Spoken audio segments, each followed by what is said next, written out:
তারাবির দোয়া মুনাজাত, তারাবির দোয়া ওই যে 4 রাকাত পর পর কি পড়ে, সুবহানাজিল মুলকি ওয়াল মালাকুতি, আমি এদুরি পারি শুধু। এরপরে কি আছে? তারাবির নামাজে কি সুন্নত না নফল নাকি ওয়াজিব? সূরা তারাবি পড়া বেশি উত্তম নাকি খতম তারাবি পড়া উত্তম?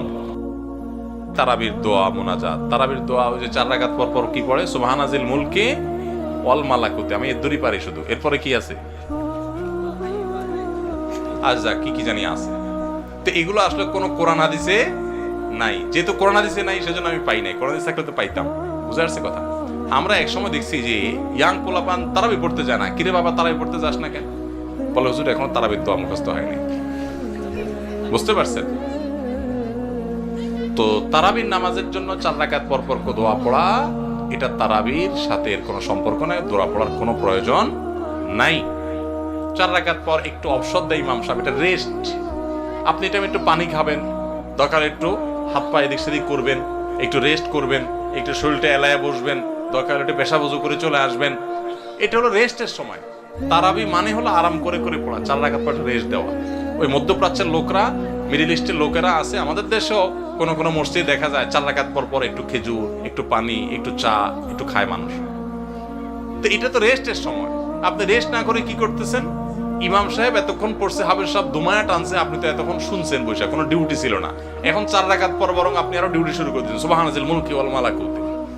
তাহলে রেস্ট হলো না রেস্ট উল্টাটা হলো? এগুলার কোনো প্রয়োজন নাই, এগুলো কোরআন হাদিসে নাই। কোরআন হাদিসে যেটুকু আছে সেটুকু আপনি তারাবির নামাজে তেলাওয়াত সুন্দর করে মনোযোগ দিয়ে শুনবেন, নামাজ সুন্দর করে পড়বেন, বাস শেষ। এর বাইরে আলাদা কোনো নিয়ত বা দোয়ার প্রয়োজন নাই। তারাবির নামাজের নিয়ত কিভাবে করব? তারাবির নামাজের নিয়ত কিভাবে করবেন? কারণ মুখস্থ আছে তারাবির নিয়ত? নামাইতুয়ান বলেন, কার মুখস্থ আছে? একজন বলেন অন্তত।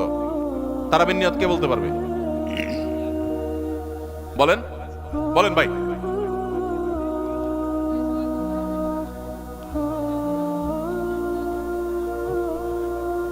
মাশাআল্লাহ মাশাআল্লাহ, এবারে পুরস্কার দেওয়া উচিত। বসেন, আপনি অনেক কষ্ট করে মুখস্থ করছেন। তুমি রোগরা 17 লোক ভাই, কালো কালো। আচ্ছা ভাই, তারাবির নামাজ বা যে কোনো নামাজের নিয়ত জরুরি। নিয়ত ছাড়া কোনো আমল হবে না। কিন্তু নিয়তটা হলো মনের ইচ্ছার নাম। নিয়তটা কিসের নাম? আমি ভাইকে দিয়ে নিয়তটা কেন শুনছি সেটা আপনারা জানেন?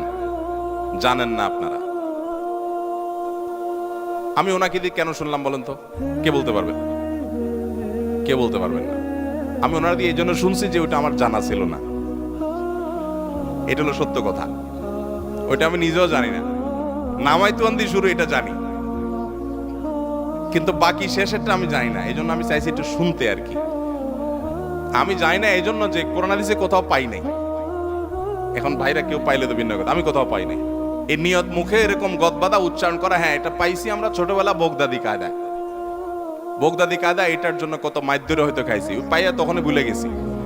এটা পরবর্তীতে কোরআন হাদিসে যেহেতু পাই নাই, এই জন্য আর আমরা ওটা মুখস্থ করি নাই। ভাইরা আমার, নামাজের জন্য এরকম নামাইতুয়ান, এরকম গদবাদা যে দোয়া আমরা শিখেছি, এগুলোর কোনোটি কোরআন বা সুন্নাহর কোথাও। আমরা নিয়ত করব মন থেকে যে আমি তারাবির নামাজ পড়ছি, বাস এটা আমার ইন্টেনশন আছে, নিয়ত আছে, মনে আছে, এটাই যথেষ্ট।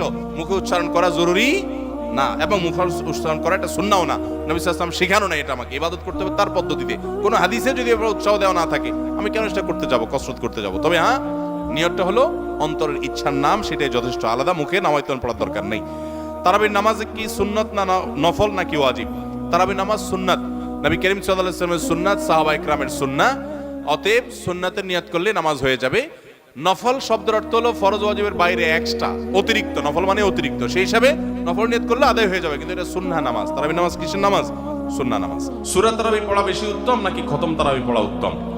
অবশ্যই যদি আপনি কোরআনে কারিমের খতম পড়তে পারেন, সূরা তারাবির চাইতে সেটা উত্তম, এতে কোনো সন্দেহ নাই। সূরা তারাবিতে তো সামান্য ছোট ছোট আপনি কেরাত পড়বেন, আর খতম তারাবিতে বড় বড় কেরাত পড়বেন। তো কোরআন বেশি তেলাওয়াত করাটা তো অল্প তেলাওয়াত করার চাইতে বেশি উত্তম, সেটা তো বলাই বাহুল্য। এই জন্য অবশ্যই খতম তারাবি উত্তম। কিন্তু খতম তারাবি যদি তুফান মিল গতিতে হয়, 5G 6G গতিতে হয়, তাহলে সেই খতম তারাবি যদি হয়, যেই খতম তারাবিতে কি পড়েন, হাফেজ সাহেবের শুধু ইয়া আলামুন আর তালামুন ছাড়া কিছু না বুঝেন, তাহলে ওই রকম খতম তারাবি পড়ার চাইতে সূরা তারাবি পড়া উত্তম। কথা কি বুঝতে পারছেন? যদি হাফেজ সাহেব মাঝখানে কি পড়ে কিছুই বুঝেন না, শেষে শুধু ইয়ালামুনা তালামুনের টান দেখে বুঝতে পারলেন যে এখন রুকুতে যাবে, তাহলে এই তারাবি পড়া আর না পড়াতে কোনো পার্থক্য নাই। অনেক জায়গাতে এরকম তারাবি পড়ে, ওই যে সোশ্যাল মিডিয়াতে কিছু কিছু ভিডিও পাওয়া যায়, হ্যাঁ, দেশের বাইরের, যে এমন গতিতে তারাবি পড়ে যে আপনি 3 আয়াত পড়তে না পড়তে তার 1 রাকাত শেষ। এগুলা তারাবির নামে তামাশা। শুধু খতম তারাবি কেন, অনেক সূরা তারাবিও এরকম আছে যে পড়ে সূরা তারাবি, সেটা আবার এরকম 5G গতিতে পড়ে। তারাবির নামে যে কত তামাশা চলে। কয়দিন আগে দেখলাম ফেসবুকে একটা পোস্টার, যে ব্যবসায়ীদের জন্য বিশেষ তারাবির প্যাকেজ। কি প্যাকেজ? 7 দিনে খতমের প্যাকেজ, 5 দিনে খতমের প্যাকেজ, আর একটা 3 দিনে খতমের প্যাকেজ। একটা রেজিস্ট্রেশন ফি 1400 টাকা, আর একটা রেজিস্ট্রেশন ফি বোধহয় 2000 টাকা, আর একটা রেজিস্ট্রেশন ফি আর একটু কম টাকা।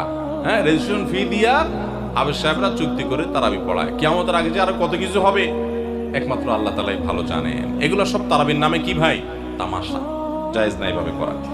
রমজানে হারিয়ে যাওয়া এমন কিছু আমলের কথা বলুন যা অধিক ফজিলতপূর্ণ আমল, কিন্তু তা অনেকেই জানে না বা আমল করে না। 4টি আমলের কথা বলতে পারি। 4টি আমল আমরা অনেকেই গুরুত্ব দেই না, অথচ সেই আমলগুলো আমাদের পুরো রমাদানকে সম্পূর্ণ সার্থক করে দিতে পারে, অর্থবহ করে দিতে পারে, রমজান সাকসেস করে দিতে পারে। সেই 4টার ভিতরে প্রথম এবং 1 নম্বর যেটা বলতে চাই তা হলো রমজান মাসে রোজা রেখে এবং রাতের বেলা পুরো রমজান জুড়ে সকল প্রকার পাপাচার, কাউকে কষ্ট দেওয়া, গালি দেওয়া, হক নষ্ট করা, সব ধরনের গুনাহ থেকে, গীবত শিকায়াত করা, চোখের গুনাহ, সোশ্যাল মিডিয়া ইত্যাদি সবগুলো থেকে বেঁচে থাকবেন। প্ল্যান করে যে কোনো মূল্যে প্রয়োজনে আমি আইডি ডিঅ্যাক্টিভ করে ফেলবো, অ্যাপ ডিলিট করে ফেলবো, তারপর সব ধরনের গুনাহ থেকে বেঁচে থাকবেন। এটা হলো রমজান সার্থক করার সবচেয়ে গুরুত্বপূর্ণ কাজ। 1। 2 নম্বর হলো রমজানে আমরা অনেকে কোরআন পড়ি কিন্তু কোরআন শোনাশুনি করি না। হাফেজরা করে অবশ্য। নবী করিম সাল্লাল্লাহু আলাইহি সাল্লাম রমজানে শোনাশুনি করতেন। এটা একটা হারিয়ে যাওয়া সুন্নাহ বলতে পারি। জিবরিলকে তিনি শোনাতেন, আবার জিবরিলের কাছ থেকে তিনি শুনতেন। এজন্য আপনি কোরআন পড়বেন, আপনার স্ত্রী শুনবে, আবার স্ত্রী পড়বে, আপনি শুনবেন। স্ত্রী বলে কোনো কথা নয়, এরকম একে অন্যের সাথে কোরআন শোনাশুনি করবেন। এটা একটা হারিয়ে যাওয়া আমল। 3 নম্বর হলো রমজানের শেষ 10 দিন ইতিকাফ করবেন। রমজানের শেষ 10 দিনের ইতিকাফ এমন একটা আমল, রমজান রোজা ফরজ হওয়ার পর থেকে নিয়ে মৃত্যু পর্যন্ত নবী সাল্লাল্লাহু আলাইহি সাল্লাম জীবনে কখনো ইতিকাফ ছাড়েন নাই। আমরা ম্যাক্সিমাম মানুষ জীবনে কখনো করি নাই। ইতিকাফ করা হলো আল্লাহর ঘরে এসে গাঁটটি বোসকানেই পড়ে যাও যে আল্লাহ ক্ষমা করা ছাড়া যাব না। ইতিকাফ করা যদি মসজিদে ঘুমায়ও থাকে, ইতিকাফ করাটাই যেহেতু একটা স্বতন্ত্র ইবাদত, সো তার ইতিকাফ করার মাধ্যমে লাইলাতুল কদর তিনি অটোমেটিক পাবেন ইনশাআল্লাহ। এই জন্য ইতিকাফের আমলটা আমাদের রমাদানকে সার্থক করে দিতে পারে, অথচ এটা হারিয়ে যাচ্ছে। আর 4 নম্বর এবং সর্বশেষ হলো রমজানের শেষ দশক হলো ইবাদতের দশক, আমলের দশক। আমরা প্রথম 2 দশকে যা পারি না পারি, শেষ দশক বেশি আমল করার চেষ্টা করব। অনেকে আমরা শহর থেকে গ্রামে যাওয়ার জন্য পরিকল্পনা করতে করতে 4-5 দিন চলে যায়। অনেকে কেনাকাটার জন্য 4-5 দিন ব্যয় করে ফেলি। ঈদের প্রস্তুতির জন্য আমাদের শেষের দিনগুলো নষ্ট হয়ে যায়। এগুলো না করে আল্লাহর ওয়াস্তে শেষ দশককে ইবাদতের জন্য রিজার্ভ করে ফেলি, গোটা ফ্যামিলি সহ ইবাদত বন্দেগী করি, রমজানটাকে আমরা উপভোগ করতে পারবো ইনশাআল্লাহ। এটা আমাদের জন্য তৃপ্তির রমাদান হবে। আল্লাহ আমাদেরকে তৌফিক দান করুন। তাহলে 4টি আমলের কথা বলেছি, সকল প্রকার গুনাহ থেকে বেঁচে থাকা, কোরআন শোনাশুনি করা, ইতিকাফ করা এবং রমজানের শেষ দশক বিশেষভাবে ইবাদতের পরে যত্নশীল হওয়া, শেষ দশকে সকল ব্যস্ততা কমায় দেওয়া। এই 4টি জিনিস আমাদের রমাদানকে সার্থক করতে পারে ইনশাআল্লাহ তাআলা।